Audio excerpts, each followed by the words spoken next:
अस्सलाम वालेकुम दोस्तों, उम्मीद है आप सब लोग खैरियत से हैं। बात करेंगे दोपहर लॉकडाउन के बारे में। आज 3 सितंबर 2020 जुमेरात के दिन सुप्रीम कमेटी की प्रेस कॉन्फ्रेंस हुई और उसमें दोपहर लॉकडाउन जो है वो कंटिन्यू करने का ऐलान किया गया और ये नहीं बताया कि कब तक जो है वो जारी रहेगा, लेकिन यही कहा गया कि दोपहर लॉकडाउन अब ख़त्म नहीं होगा, कंटिन्यू रहेगा अनटिल फर्दर नोटिस।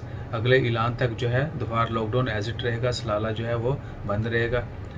बाकी आपको पता है कि आने जाने के लिए दूसरी स्टेट से दोपहर स्टेट में जाने के लिए या वहाँ से आने के लिए परमिशन चाहिए होती है।